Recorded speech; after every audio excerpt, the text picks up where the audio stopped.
Internet people, we are back again. I suck at making videos. The last video that I uploaded, well, video that wasn't a short, was about buying the 701, and I said that I was going to do a build video series on it, and that never happened. I suck at videoing. But quick recap, here it is. Last time you saw it, I just bought it, needed a couple of things, had to put a new countershaft sprocket seal, rear sprocket, injector, spark plugs, fuel pump. I'm sure there's a bunch of other stuff that I've done since that video that I don't even remember, like the graphics kit, headlight. There's tons of other stuff I can't even think. It's been 3 months since that last video, and I just keep messing with it without making videos. But I decided that this one is kind of a crazy thing to do. Not crazy thing to do, I don't even know what I'm trying to say. I'm putting Supermoto wheels on it, and there's not really like a whole lot of videos out there on like how to put Supermoto wheels on a 701 Enduro, so I figured I'd just make a quick little like clip so people actually know what you have to do and what all is involved with it. So for starters, these are the wheels that I picked up off Marketplace. They're actually off of a 2014 SMCR 690, so the Supermoto 690, same exact chassis platform as the 701. But when I bought them, it had the rear brake disc, which is completely fine. It fits right up, same size, except this is not a floating disc. It's, I guess you'd call it a solid. Doesn't have the little floating little pieces there.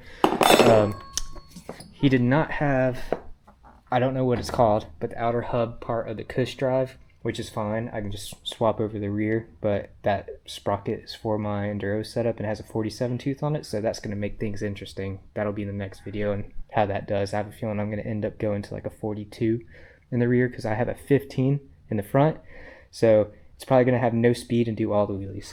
Now the front wheel, so there was no disc on it at all, which is technically a good thing because the main difference between the front and the rear on the Supermoto Enduro is the front brake disc and front brakes. So from my understanding, the Enduro uses a 300 millimeter front disc. Is 300, 320, something like that, 300. Let's just call it with that, a smaller one.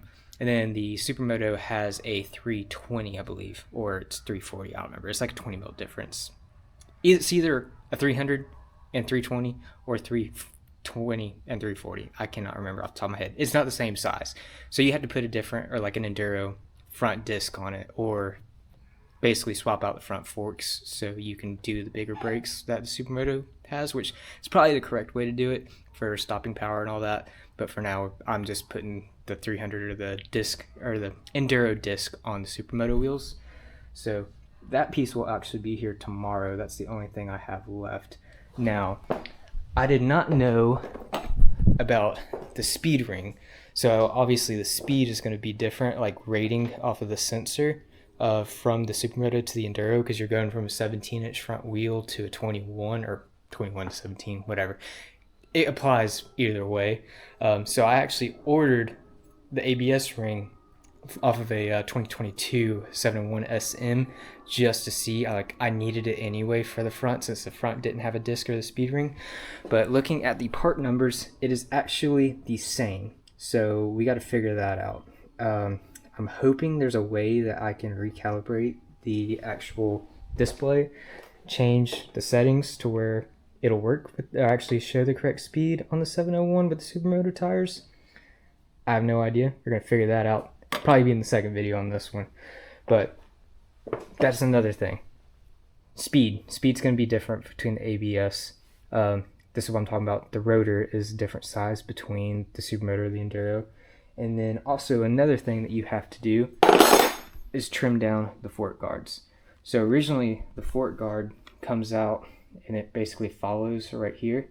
Well, the Supermoto tire, since you're going from a 90-90 21 to a 120 70 17, the tire actually rubs on the fork guard, so you have to cut it out so the tire can actually fit in there, because on the Enduro, I believe the front fork, the triples are actually skinnier than on the Supermoto.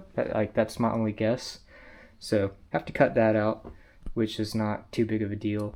And other than those few little things, there's not a whole lot of differences between the two that I've figured out by like at the moment. Now, once I got these wheels and tires on and actually test it, then I'm gonna know for sure like what all is actually different and what I'm gonna have to do. But there's not really a whole lot of info like what the correct procedure to this is, so that's why I figured I'd make this video so y'all can figure it out off of either my mistakes or success on guesstimation. But for now, let's mount these things up. So like I said in the beginning of the video, for the rear there isn't like any trimming or anything crazy that you have to do. It literally just bolts right up. So front, this is the rear. I can't English, but we already knew that based off all the other videos. There's nothing special you gotta do about the rear. Now it is kind of a pain and tricky procedure to get this on because the tire is so wide compared to stock.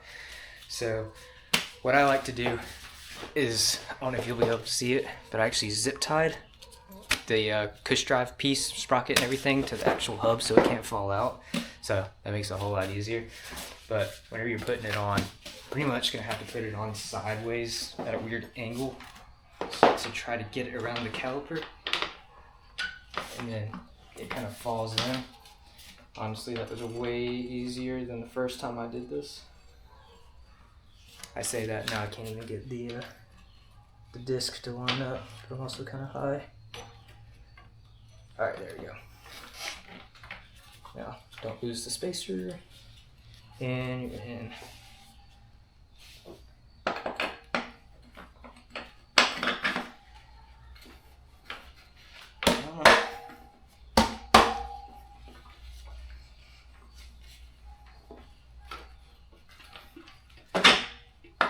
For some reason the axle does not like to go in.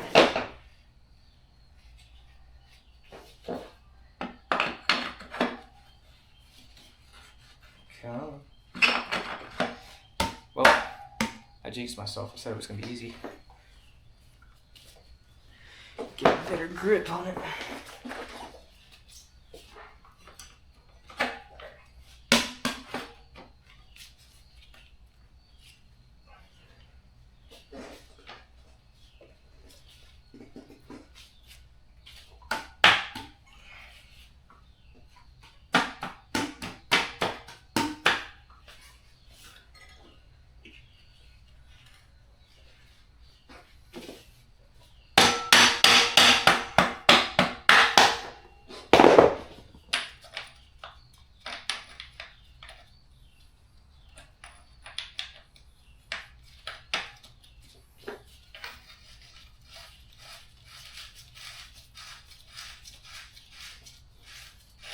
And just like that, it's on, other than having to adjust everything but the chain on, but that's really it. Rear's super simple.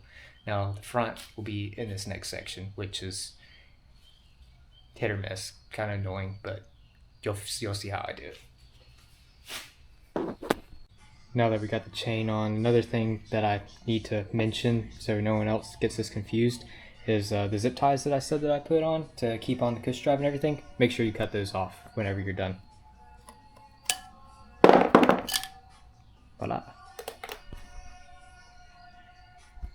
Alright, so now I got everything swapped over. Got the rotor on, ABS sensor on the front wheel, and now it is ready to go on.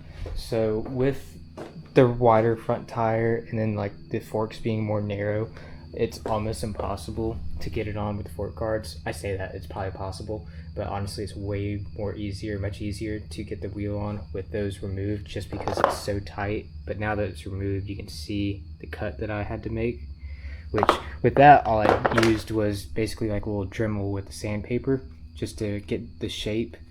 But yeah, it took me a little bit. I probably should have videoed that so people know how to do it, but honestly I went over and beyond on it. Like you can't even tell, it looks almost OEM-ish, but honestly you could just cut it and just be done with it. But I wanted it like tight fitting, like OEM plus, like perfect looking.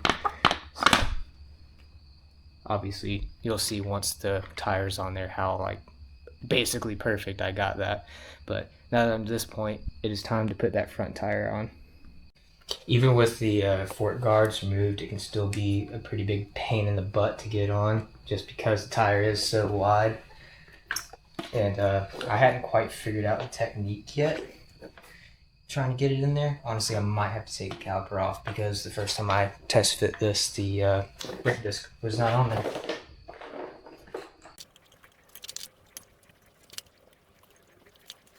It's gonna have to come off.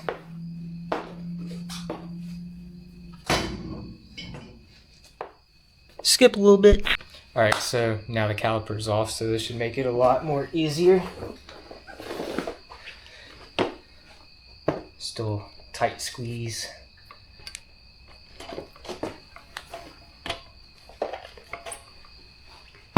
Yeah. Way easier getting it on. Oh, I guess I just took it off of the axle. There we go.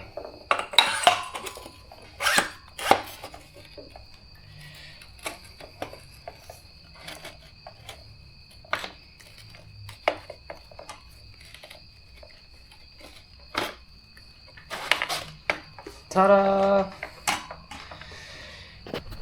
Well, now the axle's in. Now the next task will be getting the caliper back on. Hopefully I can get it on there with a small wheel. Go ahead and put this nut in, or bolt. Front end moved. Alright, now it should, keyword should, slide right on.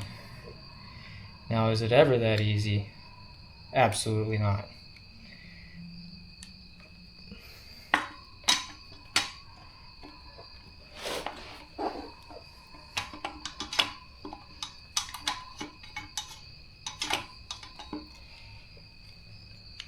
Of course, it's not going to want to slide on. We might cut this.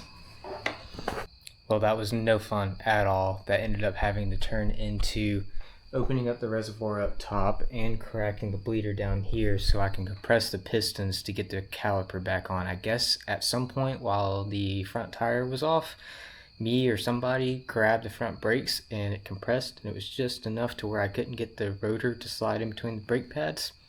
No fun at all, but luckily I was able to get it. So now that we're back to getting the wheel on, now you can see with these, well, I was talking about how close they are, where you have to trim them right there. So once you get them on, obviously they're not mounted, but they are like right on the very edge of not being able to spin. Pretty dang close. So yeah. But for putting on Supermoto wheels on a 701, that's pretty much all you need to know. The next video that I post is probably going to be riding it and doing like a review and comparison of how it reacts, and then comparing brake sizes and whatnot. But stay tuned for that. But for now, that is it. Bye-bye.